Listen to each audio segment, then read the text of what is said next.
Hey everyone, welcome back. Big news today. The Department of Justice has officially dropped the federal indictments against former President Donald Trump. This decision has sparked a wave of criticism and heated debates. So let's break down what happened and why it's creating such a buzz. First up, special counsel Jack Smith decided to dismiss Donald Trump's federal indictments. Why? Well, it's all about timing. Trump is gearing up for another inauguration, and Smith's move has been met with a lot of backlash. Critics, including Representatives Adam Schiff and Dan Goldman, are not holding back. They argue that the DOJ has been dragging its feet in investigating and prosecuting these cases, giving Trump a free pass. Former federal prosecutor Ankush Kardori chimed in too.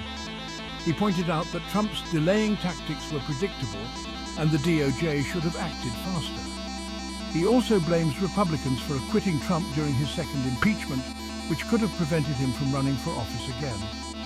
And don't forget the Republican-appointed Supreme Court justices who played a significant role in delaying the trial.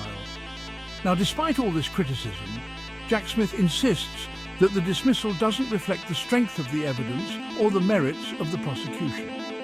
But let's be real, folks. This outcome raises some serious questions about holding powerful individuals accountable. And guess what?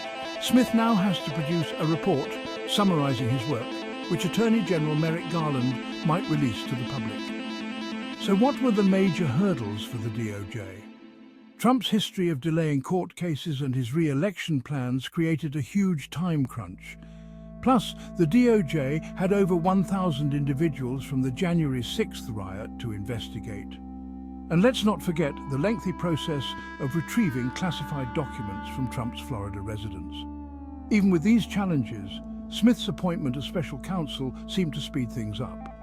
He managed to bring charges in the classified documents case within 7 months, and the January 6th case within 9 months.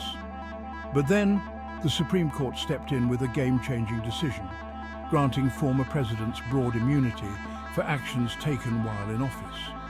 This ruling threw a wrench into the prosecution's efforts, raising more questions about presidential immunity and what can actually be prosecuted.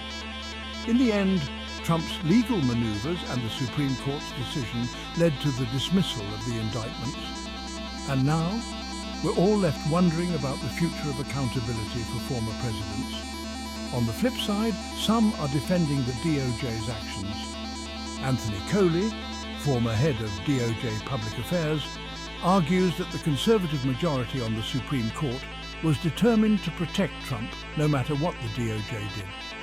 He suggests that Smith should include a detailed timeline of the DOJ's efforts in his final report to counteract the criticism. Jeff Robbins, an attorney and former federal prosecutor, shares a similar view.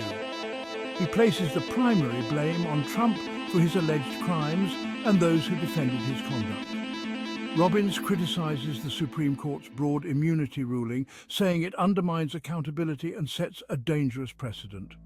So, what's next? All eyes are on Jack Smith's report and Merrick Garland's decision to make it public.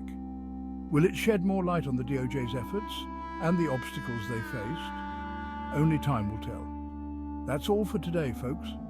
Don't forget to like, subscribe, and hit that notification bell so you don't miss any updates. Catch you next time.